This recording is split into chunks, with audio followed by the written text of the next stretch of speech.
Hello, welcome back. Rebecca here, and this is my series for midlife women who are perhaps experiencing a little bit of burnout. And I'm going to say burnout in a sense of like, that's a pretty big bracket. If you've watched video 1 and 2, you've learned a little bit about why we're now realizing that it doesn't mean our bodies are broken. The nervous system capacity, our adrenal glands, our stress glands, our energetics can only handle so much. And as other things start to go, stress in our life, our hormones, maybe something like for me, long COVID or a trauma, a death in the family, as soon as like things start to either you think of things underneath you supporting going, like hormones like blood sugar, or you start to think of things starting to pile on, eventually the deck of cards has got to fall. And so, welcome. I laugh because that's all we can do. It's all we can do is have humor around this stage in our lives. So today's video is about 5 things that midlife women are maybe told to do that totally backfire. Okay, so stay tuned to all of these, and I have a little freebie for you at the end as well. So, slowing this down. Again, reminding you that every piece of advice, as we receive it as perimenopause, menopausal women, or, perhaps you are younger, but you're really in that boat of a lot of things are starting to stack up and your hormones don't feel the way they should. Weight is creeping on. You just don't feel like yourself. There's so much more soreness and achiness and that feeling in your body. You know what I mean? Then listen up, because when we hear advice, we're missing the nuance. A great example from the video I think I shared when I was sharing my story with long COVID, the death of my mother, all these things that have kind of led me to being in this struggled boat that I'm in right now. All of these, I shared that the advice, like every workout, you always feel better after every workout, or every workout's a good workout. It's not true. That's not true. When you are completely tapped out, when you're already in shambles, when your body is like on the brink of collapse. Sounds dramatic, but again, if you know, you know. And maybe if you haven't been there yet, this is good to hear so that when it happens to you, you don't start freaking out about like, what's wrong with me? No, this is like kind of part of our new operating system, and we can heal, and there's lots we can do to feel better. And it's just a change and nothing is wrong. Okay. So the number 1 piece of advice that totally backfires, that we probably heard a lot in the 80s, 90s, 2000s, but I think it's starting to change, is just eat less. Now, that is such a nuance. Like what? It's such a vague piece of advice, just eat less. I mean, let's just break it down. Yes, to lose fat, in most bodies, what they have done is studied that when you go into a caloric deficit, meaning you eat just a little bit less calories than what you burn, you start to burn fat. I'm not saying that that is not true. What I am saying is if you are already at capacity, so your stress, cortisol levels are really high, your blood sugar is all over the place, which is a result of lower progesterone, higher cortisol, slower insulin uptake, like lots of reasons in our midlife bodies why that's the case. If your mental and emotional body is quite stressed, then eating less doesn't signal to the body, lose weight. It says, oh shit, there's more stressors in this woman's life. Hold on to what you've got. Like slow it down. Scarcity mode, protection mode. Let's go into it. Let's hold on to belly fat. Let's hold on to some reserves because this woman is like dying. Again, I laugh, but again, watch video 1 around why is midlife so hard, the nervous system. We have got to feel safe before the fat just starts falling off, before we can go into a caloric deficit. So the advice really should be like, if you want to lose weight, or women who are looking to feel better in midlife and perimenopause, menopause, you have to start to think about a balanced, macro balanced diet with enough protein. Because I think that a lot of women, we know this now. I mean, again, like the word boundaries was pretty hot topic. This year it's protein, everything. And you can see it in the grocery stores and marketing and stuff. And anyone who wants clickbait, they'll put like protein bliss balls, protein this. So we know, I hope that you know that you're supposed to be eating around, I'm going to say 100 and 120 grams per day. Now, if you're really little, like 80 would maybe suffice. You're probably going to hear like you should eat your body weight in protein. Again, it all depends on what your goals are and stuff. But to really start to feel better, you need about 100 and 120 grams spread out throughout the day. Also, your calories need to be spread out throughout the day. They actually need to be more earlier in the day instead of later, which is a teaching that I go into in my freebie bundle if you want to learn more. So number one piece of advice that always backfires, or especially if you're in this camp of burnout, eating less isn't going to work for you until you get your nervous system right, until you start working on getting enough protein, all of those things. Okay.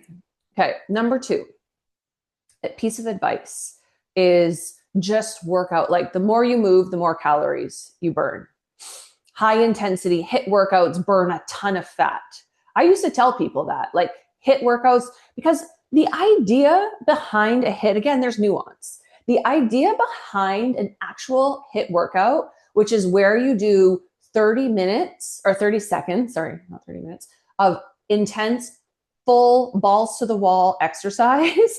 And then you take breaks, like a long break. And then you do it for about 10 minutes. And the studies showed that that was as effective as going for about an hour-long run on your fat loss, maybe not your endurance and your heart health. Again, nuance. But, you know, we learned that. And then all of a sudden we were doing like an hour of HIIT. And our bodies were like, what the actual, and all of the cortisol flood the system, and we would feel burnt out. I mean, that was true even when I was in my 20s and 30s. HIIT workouts left me burnt out, but the more burnt out I felt, I was like, good job, you're doing it. That backfires if you, again, the idea of your capacity already being completely stretched thin, and now you're asking these deep reserves of energy from somewhere to output, you're gonna tip the scales and crash later. So the idea is, yes, I'm going to still safely say that exercise and strength training should be a priority to you, even if you're in the struggle boat, even if you're experiencing burnout. You just have to pace yourself. It should be a goal. We want to get stronger. We need muscle on the frame for so many reasons. Back to the blood sugar, even the nervous system, back to feeling good, back to looking good, back to fat loss. Like muscle is going to do a lot for you. And it's so interesting. I mean, I don't want this video to be too long, but they did studies this is like one of the original studies for menopause. And they did a they did a group of women who just exercised and a group of women who went on antidepressants, and which ones felt better, because depressions and like change of mood is a huge thing in menopause. And the group that went on and started exercising experienced not just a better mood, but more confidence, better health, like all their markers. They looked better, they lost weight, etc. So we really do want to be thinking about strength training. Okay, moving on. I have my list here. Okay. Skipping meals or intermittent fasting is a great way to lose weight, right? Maybe it worked for you back in your 30s. I know a client who did it and lost a ton of weight for her wedding day. And I was like, oh, how old were you? 32. So absolutely no hormonal chaos, probably a lot of support in her life at that time, etc. So now, again, we need to treat ourselves like very delicate little flowers and skipping meals does not signal safety to the body. I'm not going to spend a lot of time on this.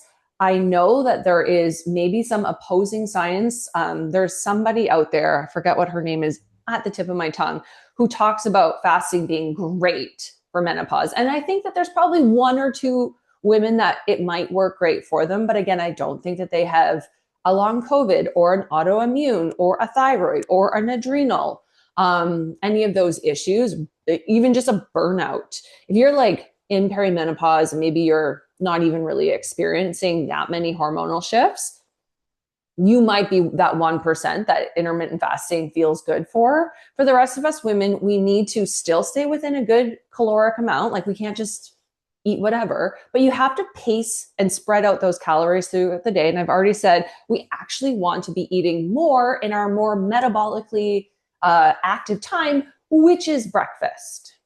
Okay? I'm going to leave it at that. So does intermittent fasting, especially like skipping breakfast or fasted workouts like later in the day and stuff, like waiting, doing your workout at 10 and then eating at noon, I think that 99% of the time backfires. Okay, moving on. Ignoring your body signals like fatigue, like anxiety, and pushing through and hustling and being a boss babe, like all of these terms. We are out of the boss babe era when we hit burnout era. Like you don't get to do both because it's going to lead you into that tanked zone where you can't even watch a funny movie without feeling tired the next day. And again, if you know, you know, and if you watch my other video, I have been in situations where I have so little energy that if there is like an intense movie or something on, I have to remove myself because it's too much for me. So when that happens, you know, it's probably because you have been ignoring. Like if I did watch that movie, even though I can feel the contraction, or if you're in an event, or if you're like crossing a boundary or you're saying yes to something at work, sure, I'll take on those extra emails or that extra, or yeah, like, no, don't ignore your signals and put it as I'm being productive or I'm being a boss babe. No, that backfires. Being a boss babe in burnout perimenopause backfires. You need to, I'm not saying don't go for big things. I'm saying like, don't put your push, hustle, ignoring your body symptoms under that category so that you can feel good about yourself.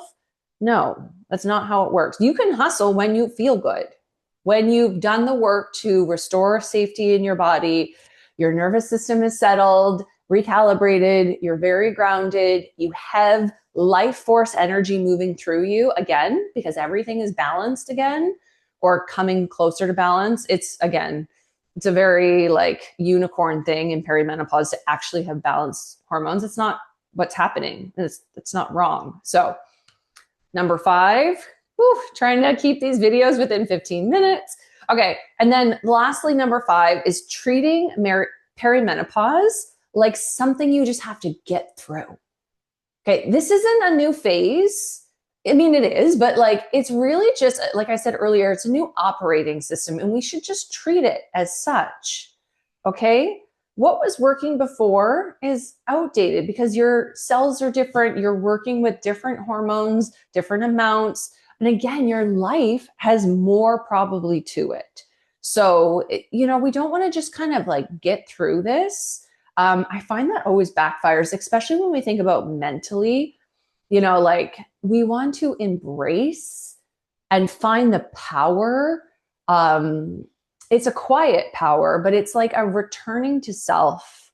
It is a change that all women go through. And again, it's not something we just need to get through. Like, I'm just going to get through this. No, we're going to thrive through this. And we're going to be a new person on the other side. We don't get to go back to who we were before.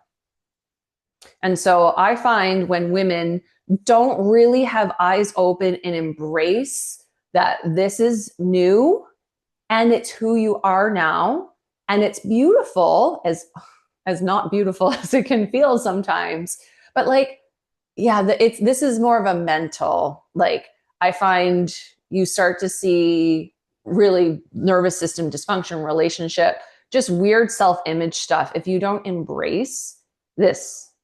And I don't mean like don't try to continue to look young and stuff. I mean, you can come at me for that, but like I want to look as good as possible for as long as possible. That doesn't mean though I don't like laugh at all my like hair loss and like the weird ringing in my ear and like everything that comes with perimenopause. It's like, okay, this is happening. How do I adjust? How do I embrace this? Like, how can I love this? How can I love this? Let's end the video there. How can I love this chapter of my life? That's good advice. That's a piece of advice that will not backfire. How can I love this chapter of my life?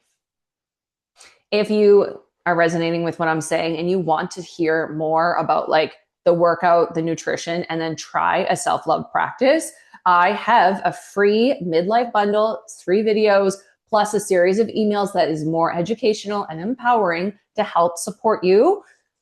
I would love for you to click the link, join the free bundle. Of course, I run a virtual studio where I show up live. I teach all of this to my one-on-one clients, to my members.